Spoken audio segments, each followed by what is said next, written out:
The Arizona Cardinals could either search for love or for lust. If it's lust, don't draft Jeremiyah Love. Let's discuss.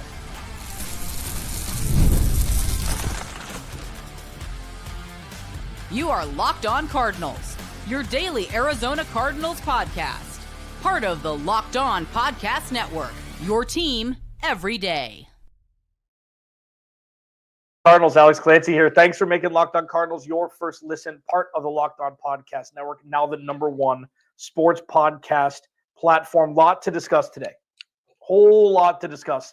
The combine is wrapped up. There are rumors swirling about the Arizona Cardinals quarterback position, about who they're going to draft at number 3, and even maybe their backup quarterback, a name from the relics that you haven't heard about in years and years and years, but it's the Arizona Cardinals, so why wouldn't we be discussing them joining them in 2026? Today's episode is brought to you by FanDuel. FanDuel is giving you a way to turn that energy into even bigger potential wins with a college basketball parlay profit boost. Head to FanDuel.com to get started. So here's the thing. Combine's over.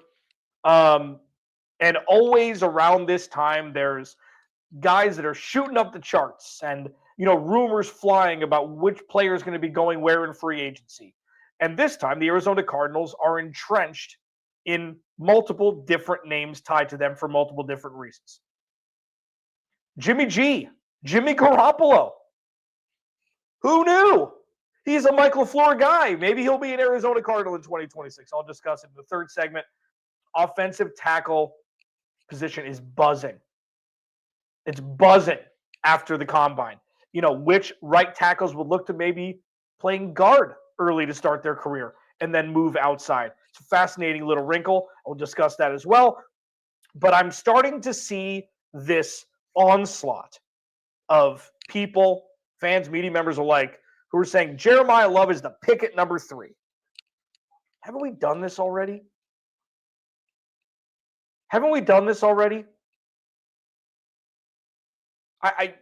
I don't it happens every offseason. Just amnesia. Absolute amnesia for what the biggest issues the Cardinals had last year was. And obviously, the run game was one of the biggest ones, but RB1 and RB2 got hurt and weren't on the field after week 5 of last year. It's not like they had all of their guys and were just unable to produce. The guys were hurt. Okay? You don't rebuild a roster by drafting a running back top 5. You don't. He's the best player in the draft. That's cool. I haven't said this in a long time because I thought the Cardinals were doing it. They got to eat their vegetables. I was looking back at my tweets from 2022. It's hey, maybe they should just draft an offensive lineman. Eat your vegetables. The right side of the offensive line is a ghost town. How do you think you're going to be able to run the ball with Jeremiyah Love if you can't block for him? They bring somebody in free agency. Now, listen, if they spend $40 million a year combined on a right guard and a right tackle in free agency, we can have a different conversation. They ain't going to do that. And if they sign Juwan Taylor, who will be released by the Kansas City Chiefs, the guy, if you don't know who Juwan Taylor is by name, you'll know who he is by what I'm about to tell you. He's the one right tackle who leaves early after every snap with the right leg kick, and he never gets called for it. Remember now? Yeah, that's him. He's one of the lowest graded right tackles in football, and the Chiefs were like, you can't do that. Patrick Mahomes can't get hurt every year. If they spend a bunch of money on the offensive line, we can have a different discussion, but the different discussion won't land on drafting Jeremiyah Love at 3. It just won't. It's what losing organizations do. So do you want to have fun or do you want the Cardinals to win? Do you want it to be exciting or do you want the Cardinals to win? Name the last time a running back went top 5 and the team went on to win a Super Bowl. Can't say Saquon. Philly didn't draft him. Yeah, but Alex, last time this happened with the Cardinals, they took Levi Brown and didn't draft Adrian Peterson. Can we get, we've been hearing this argument for, okay, so are we just going to say that Jeremiyah Love will 100% be better than Adrian Peterson, or you will 100% warrant drafting him over what the Cardinals desperately need? We're looking at a situation from 20 years ago as empirical evidence and empirical research. Well, Will Campbell didn't do well. Okay, what does that have to do with these guys? What does that have to do with 2026 in the Arizona Cardinals? Quite literally, nothing. Even more than nothing. Even less than nothing? Even less than nothing.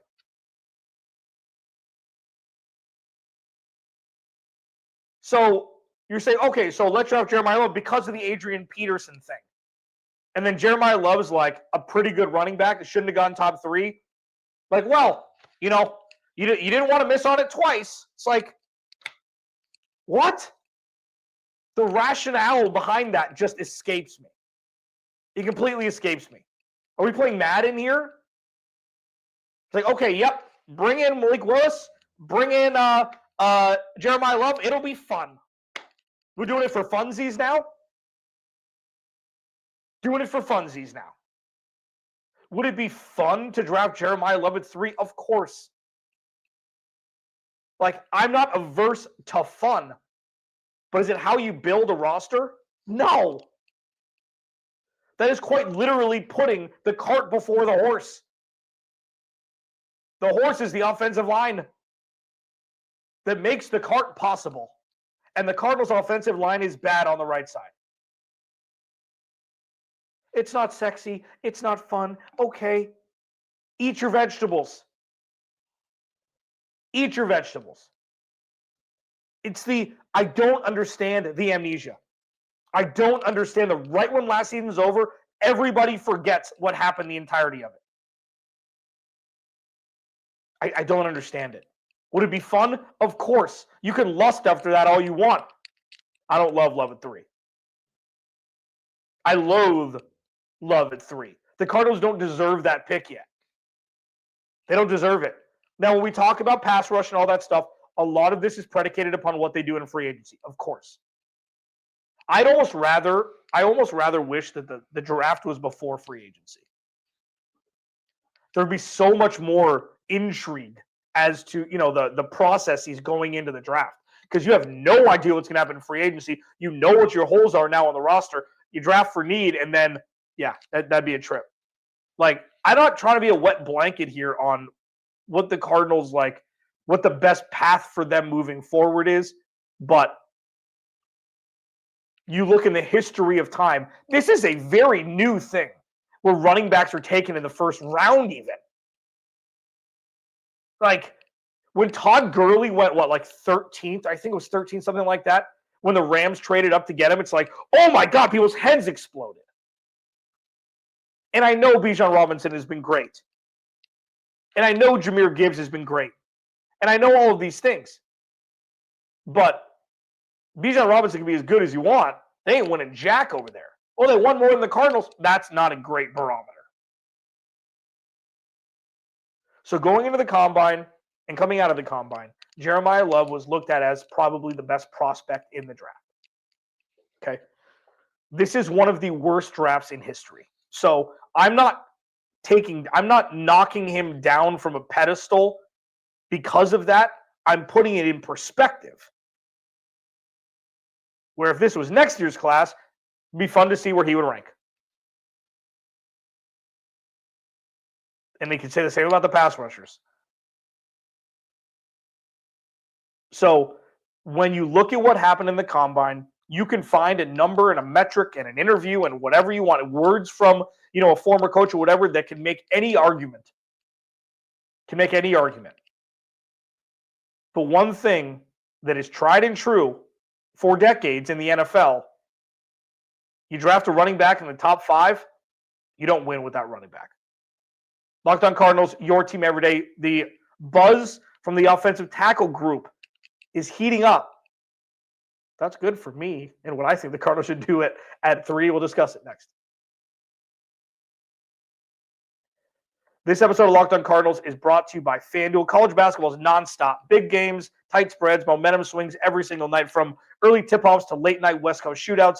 there's always action on the board. And now FanDuel is giving you a way to turn that energy into even bigger potential wins with a college basketball parlay profit boost. You can build any college hoops parlay you want, rivalry games, ranked matchups, whatever fits your need. You can mix spreads, totals, and player props to match how you see the slate playing out. Then you can apply the profit boost and instantly bump up the potential payout.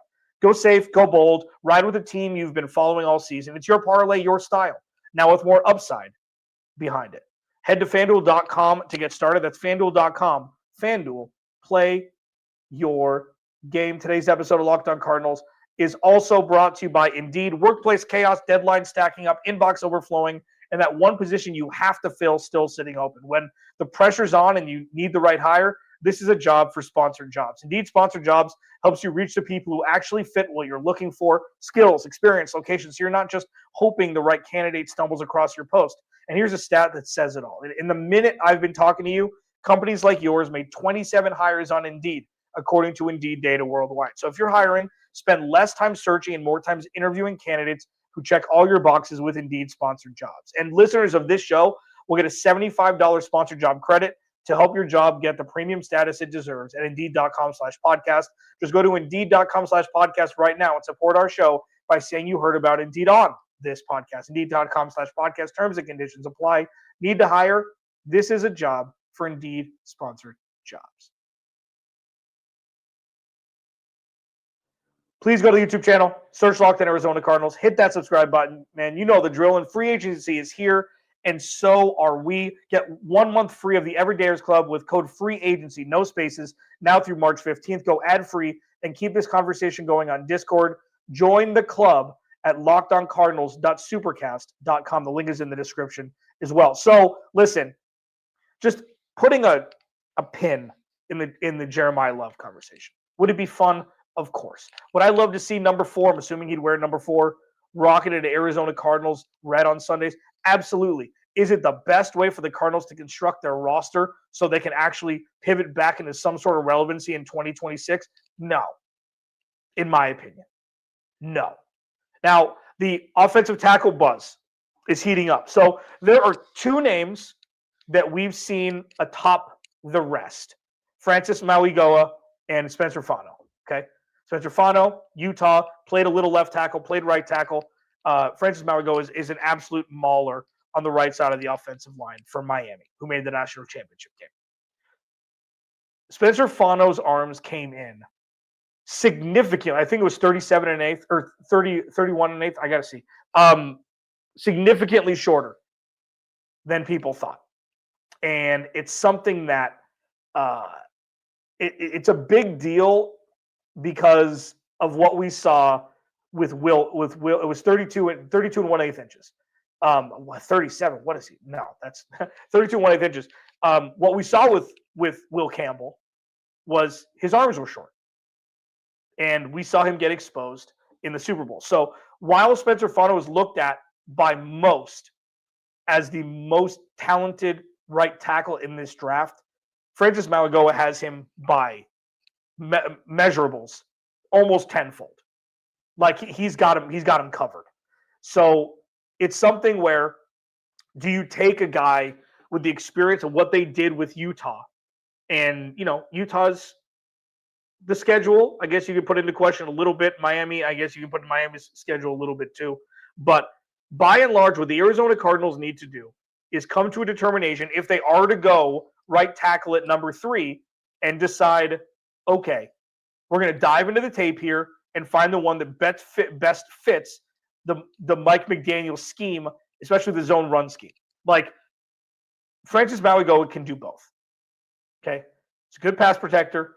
He's a good run blocker. He even said during his during his time with the media, he said, if I have to play guard, I'll play guard. I just want to play. Like, the one thing that you can now not have to worry about, which this is not a knock, it's not like a backhanded anything. It kind of, like, you don't have to worry about a 5'10" quarterback in the backfield with a 6'7" right tackle. You don't have to worry about that. And again, not a knock, not a slight, not a dig. It's just factual information. So I then started to see a lot more, I started to see a lot more media pundits talk about the offensive line class. And it's fascinating because, there was a couple tweets out there where it's like, oh, this is a super deep offensive line group. This is a super deep offensive line group. And it's something that Bill Sparks from Sparks Scouting, this is an interesting thing. He said there's 12 teams and 14 picks you can see going offensive tackle in the first round. So this is something where the need is there and there'd be a good player there.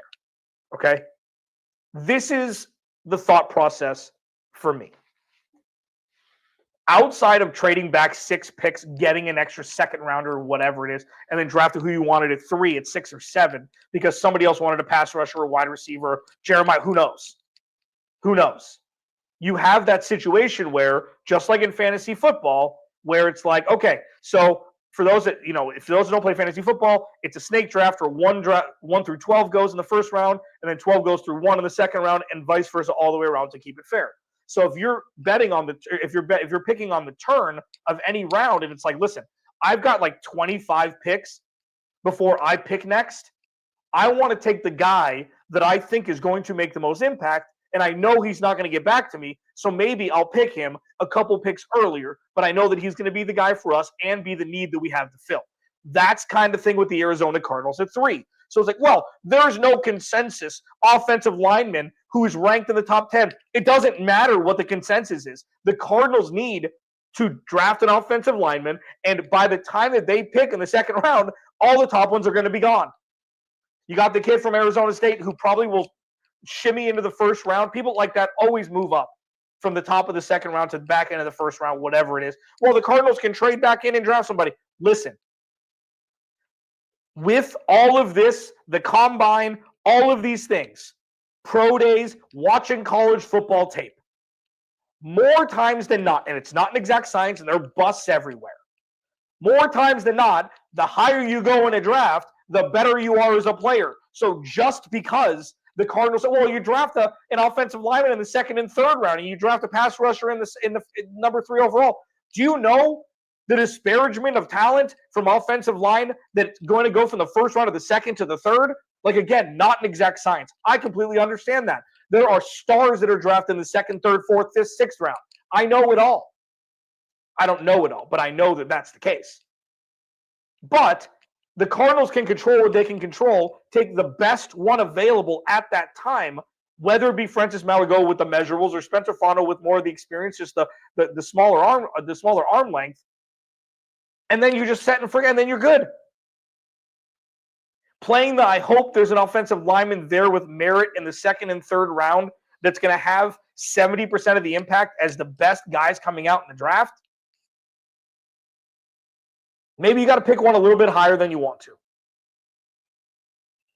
But if you're just looking at what the guesses are by the draft pundits, it's like, yes, all of that is rooted. That's what they dedicate their life to, of course. So those are significantly more educated guesses than my dumbass. But the Cardinals have desperate needs in multiple places. And why not take the best player of a position group than hoping you get a top 3 player at 3 when a pass rusher is going to go off the board at number 2? There's a lot less guessing involved when you draft right tackle at 3 than any sort of pass rusher or safety or running back, for crying out loud. Locked On Cardinals, your team every day. Jimmy G? Jimmy Garoppolo? What year is it? Discuss it next.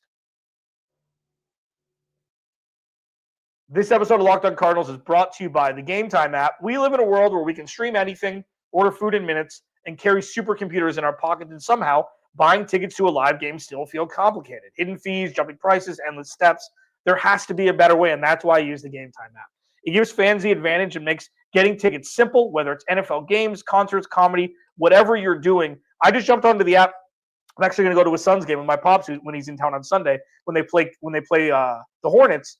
And I was looking for seats. I wanted to get lower level seats. I wanted to see if there was something that I could, find little sneaky flash sale. And I'll tell you what, Game Time makes it so easy. And there's a couple sections that I haven't sat at in the lower bowl at the Sun Stadium or the Suns Arena, and they have panoramic seat views on the Game Time app that you could see. All you have to do is swing your phone like this, and you kind of look like a weirdo when you're doing it, but just don't do it in public. And it'll show you what your vantage point will be from the seats before you buy them.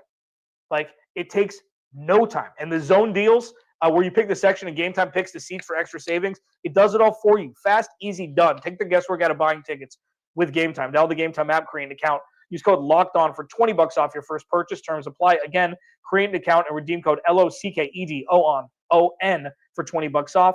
Download Game Time today. YouTube channel, subscribe, big thumb face every day. I was under it on Friday. Excuse me for missing my shows. Won't happen again for a long time. Something was going around and had to shut it down. Jimmy Garoppolo, quote-unquote, Michael LaFleur's guy, was there in San Francisco, backed up Matthew Stafford with the Rams, and I'm assuming that he'd come in a backup role. If it were anybody but the Arizona Cardinals. I would expect him to come in a backup role. Okay? You want to give him $2 million to be a backup? Whatever. But if there's some world where Jimmy Garoppolo has a chance to start football games, like as the starting quarterback, not to come in for a hurt quarterback, but as a starting quarterback, what are we doing here? What are we doing here, guys? Like, I really hope that that's not the case. I'm assuming it's not, but when they continue to say, lingering reports, Michael LaFleur, the Cardinals are tied to Jimmy Garoppolo because he is Mike LaFleur's guy. How does that make you think with 100% certainty that Jimmy Garoppolo is not going to start in 2026? With all of those things, you don't say that about a backup quarterback. Now, Jimmy Garoppolo hasn't played a full season since 2019. Okay, he's maybe had a cup of coffee a couple different times with the Rams when Matthew Stafford, when games are out of reach and whatnot. But sweet mother. So you could be looking at Malik Willis and Jimmy Garoppolo. That's what you could be looking at. Oh, it'll be exciting. Cool. The Jacoby Brissett thing, I'll talk about this more later in the week. I'm not saying that Jacoby Brissett should start for any team in 2026. What I'm saying is there's a lot of people holding a lot of weight in 2 games of game film for Malik Willis saying that he's 100% going to be a better option than Jacoby Brissett for the Cardinals in 2026. That's a strong stance to take.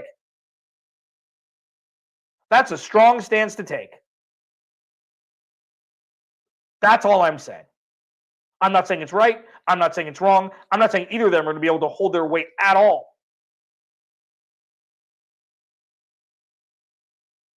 I just bring in Jimmy Garoppolo. It's just is this just a transitional year? This feels like 2018. Sam Bradford, come on down. Mike Glennon, come on down. Oh, first-round rookie drafted in the same year after signing both those quarterbacks, giving them $30 million guaranteed combined, and then drafting Josh Rosen. It's what the hell is going on here? And I know the Cardinals are a year away from finding their guy. And you know what, if Malik Willis turns out to be the guy, sweet. The report that he's going to make $30 million a year, that Matthew Berry, formerly from the Four Letter Network, he's the fantasy he's the Mel Kiper to fantasy football world. He said that he heard at the combine Malik Willis $30 million a year, Arizona Cardinals, or he said he's going to get $30 million, Arizona Cardinals. So that could mean 2-year, 15. But that's what he heard. Others say that Miami's the lock, whatever it is. But I just want to be painfully clear here. We know this offseason was a failure from the quarterback position. If whoever's starting plays so poorly that people are looking at Jimmy G as the option to start for a handful of games, that's what you want to avoid. What are we doing here? I feel like I'm in the movie Idiocracy. Now, that's not to say that things can't work swimmingly. Fine, you bring Malik Willis in, and he plays well, and he's able to actually throw the ball more than 20 times a game with some sort of efficiency. We could be having a conversation. But I'll tell you what, I got in conversations on Twitter all weekend as I was sitting in my sick bed. Constant themes are Kyler Murray's offense was more efficient than Jacoby Brissett's. It's like, okay, Kyler Murray didn't throw the ball 10 yards down the field more than 4 or 5 times, it seemed like, through the first couple weeks. And all Jacoby Brissett was doing was throwing the ball vertically when they had no run game, and everybody knew he was throwing the ball. And Malik Willis, well, he was very efficient. Yeah, he ran you're replacing Kyler Murray with a younger Kyler Murray, with a head coach who's never coached a quarterback like that. Well, his brother, we don't know if Mike LaFleur is going to be able to hold a candle to Matt LaFleur. It's like all of these things, like, let's think a little bit deeper than just reading things and then regurgitating.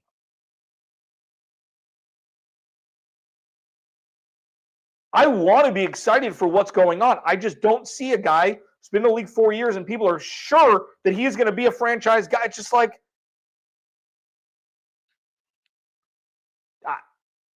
based on what? Oh, watch the tape. Watch the tape.